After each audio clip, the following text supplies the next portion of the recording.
Hello friends and welcome back to our channel smart traders club.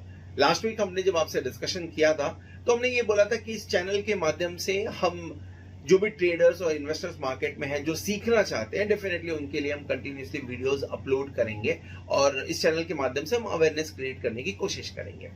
उसी direction में आगे बढ़ते हुए आज का जो वीडियो हम आपके सामने ला रहे हैं ये एक बहुत ही इंपॉर्टेंट टॉपिक के बारे में बात करता है। मैं इसे थोड़ा सा साइकोलॉजी से रिलेटेड बोल सकता हूँ। रीजन क्या है, अब मार्केट के अंदर में दो तरह के ट्रेडर्स आपको देखने को मिलते हैं। एक ऐसा ट्रेडर हो सकता है जिसने शुरुआत किया रहे, लेकिन एक ऐसी स्ट्रैटेजी जो काफी पुरानी है और उस स्ट्रैटेजी को यूज किया जाता है।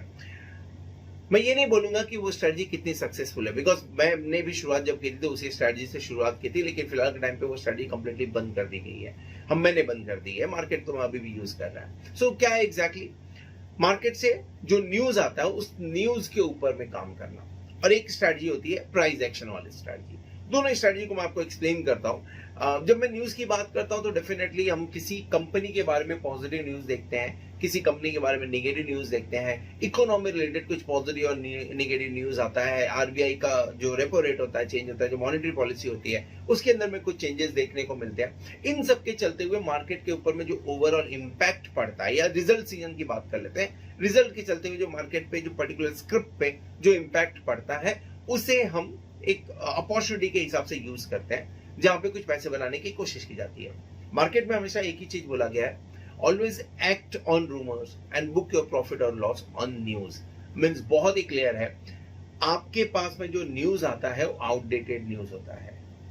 पहले का टाइम था जहां पे हम सुबह सुबह न्यूज चैनल देख लेते थे, या न्यूज़पेपर बेसिकली कुछ लीडिंग फाइनेंशियल न्यूज़पेपर्स वो देख लेते थे और उसके हिसाब से उस स्टॉक पे प्रेशर होगा कि नहीं होगा वो डिसाइड करके थोड़ा सा काम किया जाता था। लेकिन अब वो न्यूज ऑलरेडी फैक्टर्ड इन हो जाती है जब तक आप तक पहुंचती है। मैं एग्जांपल के लिए आपको बोलूंगा, एक बहुत बड़ी कंपनी है जिस कंपनी के ऊपर में फिलहाल सुप्रीम कोर्ट का कुछ वर्डिक्ट आना है, सुप्रीम कोर्ट के अंदर में केस चल रहा है। कुछ लोग निगेटिव मान रहे हैं, कुछ लोग पॉजिटिव मान रहे हैं। जब फरवरी के आसपास में, जनवरी के आसपास में न्यूज आया था तो उस न्यूज किसी ने एक्सपेक्टेशन नहीं किया था, जिसके चलते हुए उसके शेयर्स काफी अच्छे गिरे थे। अब न्यूज आने के बाद में गिरा क्योंकि एक्सपेक्टेशन नहीं था, लेकिन पहले से ही उस पर्टिकुलर स्क्रिप्ट के ऊपर में लोगों ने बेरिश मूड बना लिया था। जो बड़े इन्वेस्टर्स होते हैं उन्होंने पहले से उसमें बेरिश अपनी पोजीशंस बना रखी हुई थी, और काफी बार उस कंपनी का नाम भी सामने आया जिस कंपनी ने रिपोर्ट पब्लिश किया था कि उस कंपनी ने उसके ऊपर में ऑलरेडी सेल करके रखे, शॉर्ट सेलिंग करके रखी हुई है। सो न्यूज आया, न्यूज फैक्टर्ड इन हुआ, और जो रिटेलर्स थे उन्होंने नीचे जब जाने के बाद में और सेल करने की कोशिश की, डेफिनेटली मार्केट वहां से बाउंस बैक कर गया। सो एक लेवल के बाद में बाउंस बैक। सो अगर आप भी न्यूज के ऊपर में ट्रेड करते हैं तो ये थोड़ा सा पुराना मॉडल हो गया है। इसे छोड़ के प्राइस एक्शन पे आना पड़ेगा, और प्राइस एक्शन पे अगर आपको आना है तो उसके लिए आपको सबसे पहला जो काम करना पड़ेगा वो है चार्ट ट्रेडिंग। अब कोई भी सिस्टम यूज कर रहे हो, कोई भी सॉफ्टवेयर यूज कर रहे हो, कोई भी ब्रोकर के साथ में काम कर रहे हो, जब आप चार्ट ओपन करते हैं तो उसमें अलग अलग तरीके के आपको चार्ट देखने को मिलता है। वहां पे मुझे bars, candles, hollow candles, line, area, base line, heikin ashi, renko, line break, kagi, point and figure, this are the different kind of charts available जो मुझे वहां पे देखने को मिलता है। ना क्वेश्चन ये आता है दिमाग के अंदर में कि ये जो इतने सारे मैंने आपको चार्ट्स बता दिए, इसके अंदर में इंपॉर्टेंट चार्ट्स कौन सा है?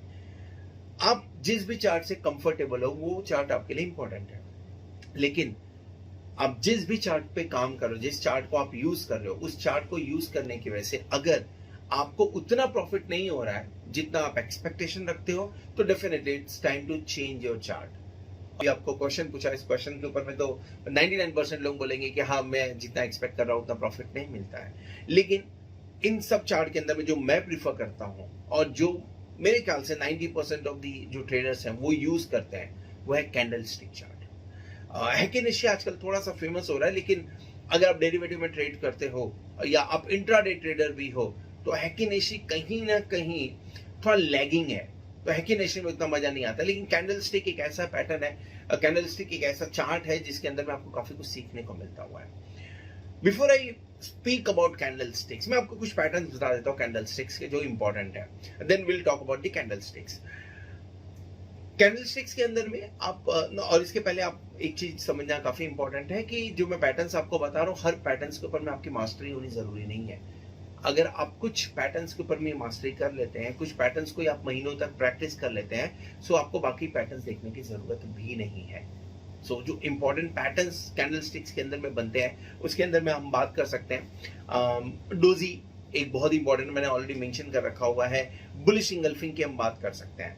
बेरिश इंगल्फिंग है, बेसिकली जिस तरह से ये नाम सजेस्ट कर रहे हैं, ये रिवर्सल साइन देते हैं। हैमर है, मैन पैटर्न है, पियर्सिंग पैटर्न है, डार्क क्लाउड है, बुलिश हरामी, बेरिश हरामी। इसके अलावा आप मॉर्निंग स्टार की बात करिए, इवनिंग स्टार की बात करिए, किकर सिग्नल भी एक आता है जो आपने शायद सुना हो ना सुना हो अभी तक। इसके अलावा शूटिंग स्टार होता है, इन्वर्टेड हैमर होता है। These are different kind of patterns। ये कुछ 12 से 13 मैंने आपको पैटर्न बता रखे हैं। ये पैटर्न्स अगर आप यूज करते हैं, ये पैटर्न्स के अंदर में मास्टरी यूज कर लेते हो तो डेफिनेटली आप अच्छा काम कर सकते हैं। ना आप एक क्वेश्चन ये भी आप पूछ सकते हैं कि Ashish you are talking about price action, now suddenly you are talking about hammer, suddenly you are talking about some different kind of candlestick patterns. Actually जो प्राइस एक्शन है, this is nothing but the pattern only, but without any kind of diagram, without any kind of trend line. आप chart देखते देखते एक time आता है कि जब आप चार्ट प्रॉपरली देखना शुरू करते हैं तो आपको ट्रेंड लाइन की जरूरत नहीं पड़ती, आपको समझ में आ जाता है कि किस तरह का एक्शन हो रहा है। सो प्राइस एक्शन कुछ दिन बाद में आपको, जब आप कंटिन्यूसली 2-3 महीने तक काम करेंगे एक पर्टिकुलर पैटर्न के ऊपर में, तो वहां पे समझ में आ जाएगा। लेकिन अगर आपको शुरू करना है तो इन पैटर्न्स के अंदर में मास्टरी होनी चाहिए। इन पैटर्न्स के ऊपर में मास्टरी हो, उसके पहले आपको समझ में आना चाहिए कैंडलस्टिक एग्जैक्टली है क्या। सो ये सीरीज जैसे जैसे आगे बढ़ता जाएगा, ये 12 के बाद जो मैंने आपको पैटर्न बताया, इन 12 पैटर्न के बारे में हम डिस्कस करेंगे इन डिटेल, समझने की कोशिश करेंगे। लेकिन उसके पहले कैंडलस्टिक एग्जैक्टली क्या है, थोड़ा सा हिस्ट्री जानना बहुत जरूरी है। मैं क्यों बोल रहा हूँ कैंडलस्टिक इंपॉर्टेंट है। सो ये ऐसा नहीं है कि 2-3 साल 10-20 साल पुराना ये चार्ट पैटर्न है। ये चार्ट पैटर्न आपको लगभग 200-300 साल पुराना जाएगा। 200-300 साल पहले जापानीज जो होते थे, जापानीज राइस ट्रेडर, वो बेसिकली राइस की ट्रेडिंग करने के लिए इस पर्टिकुलर फॉर्मेट को यूज करते थे, चार्ट को यूज करते थे। और जो सबसे इंपॉर्टेंट चीज इस चार्ट में आपको देखने को मिलेगा वो है इमोशंस। यानी ये एकमात्र ओनली ऐसा चार्ट पैटर्न है जिसके अंदर में इमोशंस ट्रैप होते हैं, और इमोशंस बहुत इंपॉर्टेंट होते हैं अगर आप एक ट्रेडर हो, अगर आप इन्वेस्टर हो। जिसके लिए 90% जो लोग हैं वो कैंडलस्टिक प्रेफर करते हैं। कैंडल पैटर्न्स के बारे में बात करें या कैंडलस्टिक चार्ट को अगर समझने की कोशिश करें तो एक कैंडल से शुरू करते हैं। नॉर्मली कैंडल फॉर्म कैसे होता है, दिन की ओपनिंग कहाँ पे हुई, दिन की क्लोजिंग कहाँ पे हुई है, कितना लो गए थे, कितना हाई गए थे, ये जो चारों पॉइंट है, इन चारों पॉइंट को मिला के एक कैंडल का फॉर्मेशन बनता है। अब अगर आपकी दिन की ओपनिंग हायर हुई थी और क्लोजिंग लो हुई थी तो डेफिनेटली वो रेड कैंडल बनता है, और अगर आपके दिन की ओपनिंग लोअर हुई थी और अगर क्लोजिंग हाई हुई थी तो वो आपको वहां पे ग्रीन कैंडल बनता हुआ नजर आएगा। ये जो मैं ओपनिंग एंड क्लोजिंग की बात कर रहा हूं इसे बोलते हैं बॉडी, और जो हाई एंड लो है इसे नॉर्मली कुछ लोग विंग्स बोलते हैं, कुछ इसे शैडो बोलते हैं, और मैं नॉर्मली इसे इमोशंस बोलता हूं।